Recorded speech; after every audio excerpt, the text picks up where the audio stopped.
I cannot say that I know you well, but you can't lie to me with all these books that you sell. I'm not trying to follow you to the end of the world. I'm just trying to leave something behind. Words may come from man and mouth, but I can't help thinking that I've hurt the wrong crowd. When all the water is gone, my job will be too. And I'm just trying to leave something behind. All money is free, but love costs more than our bread. And the ceiling is hard to reach. Oh, the future ahead is broken and red. Just trying to leave something behind.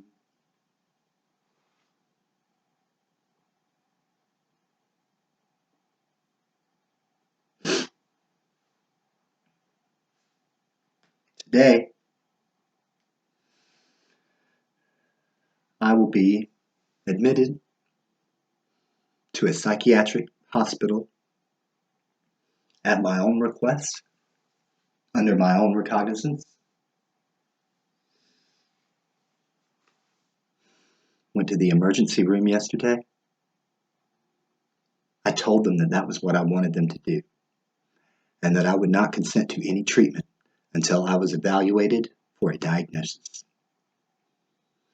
Spoke to PhD psychiatrist, doctor, out of state, on video. I told him what my symptoms were. I told him that I have systematically documented my symptoms in writing and in video, and that I wanted someone to look at the data that I have collected and evaluate me. I told him that I wanted to be admitted without giving up my power of attorney so that I have final say on any decisions about my mental health. I made the case to him that I am of sound mind. However you want me to demonstrate to you that I'm capable of making my own decisions, we can talk about it. But I told him if they did not admit me, that I would take off my sunglasses and my headset, look somebody in the eyes, and just keep talking for a few minutes. Then it will be a medical emergency. I've got that on video, but I'll show you.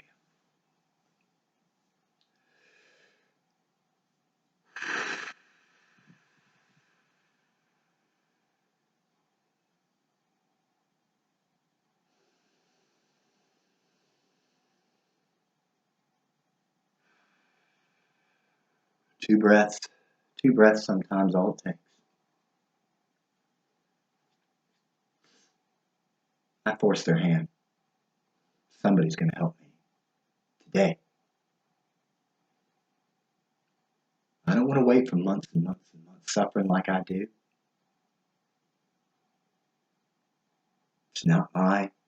Should not be my job to diagnose and treat myself.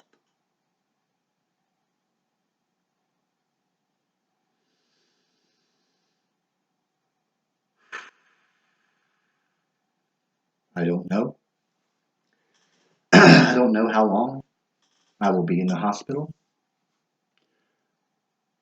I hear that if you're not a danger to yourself or others, that they will discharge you within 72 hours. However, I'm special. I'm there under my own will. So if I decide that it's a better plan to leave in less than 72 hours, that's what I'll do. Once I've seen what they're doing there, met these people, I'll know. I'll know. I won't even have to think about it. I just have to watch, study them. They've never seen anything like me before. If I decide that I need to remain in the hospital for longer than 72 hours and they have not fulfilled or I'm not yet satisfied with the pace of my diagnosis, I'll take off my glasses, take off my headset, look somebody in the eyes and talk. I'll leave when I have decided that I've gotten what I need.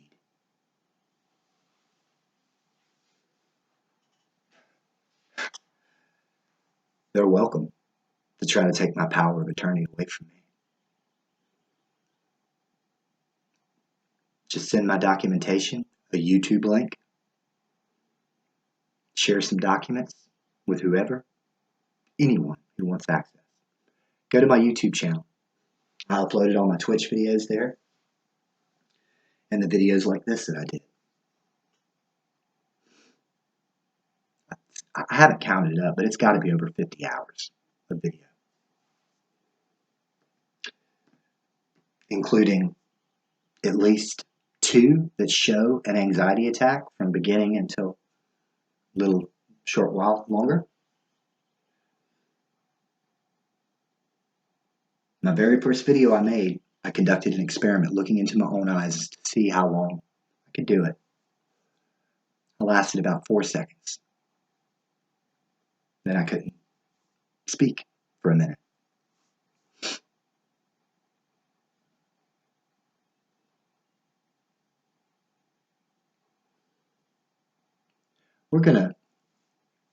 My plan is that I want someone, doctor, psychiatry, to review my documentation.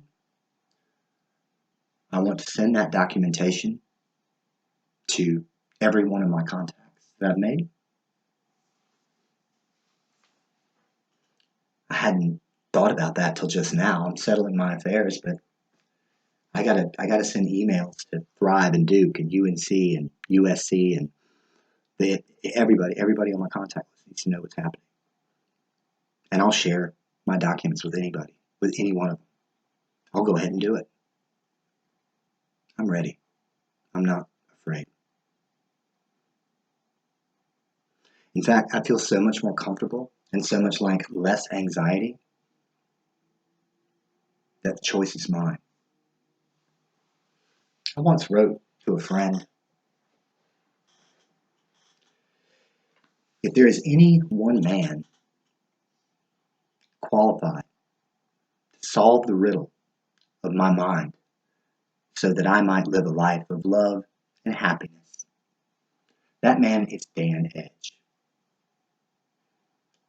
This is going to sound cocky.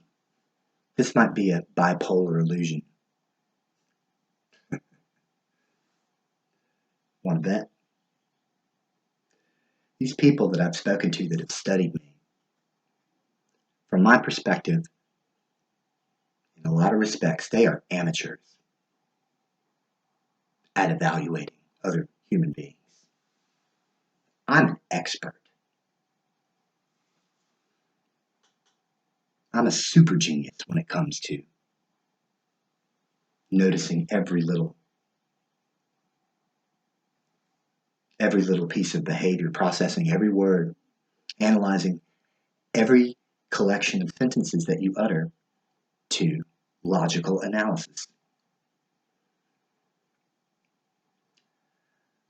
I've read the entry on cognitive bias on Wikipedia and clicked a lot of the links and did some more research. I know that I have cognitive bias, that I commit this fallacy. I guess that's not the same thing, but I'm very familiar with formal logic. If someone makes several statements that contradict based on, if someone says A is true, and then later in the writing they say A is not true, That's a logical fallacy. If you propose a principle that you think should be universally applied, and I come up with a counterexample that makes it sound absurd ad absurdum, it's a logical fallacy. There's tons and tons of logical fallacies. I know a bunch of them. And when I pay attention to someone speaking when I'm in this state, my subconscious automatically evaluates and notices all the logical fallacies that I can see, which is way, way more than other people see. Sounds cocky. Maybe I'm delusional. Let's test it. Okay? Let's subject it. Let's subject this to scientific analysis. I'll help. I'll help a lot. I'll hand you a data set.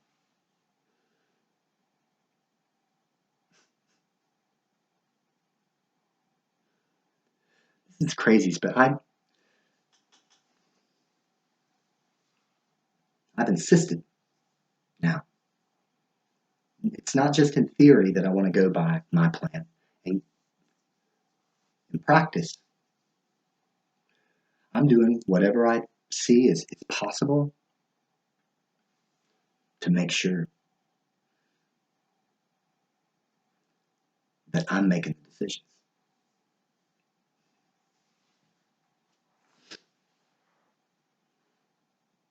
I can do that for now.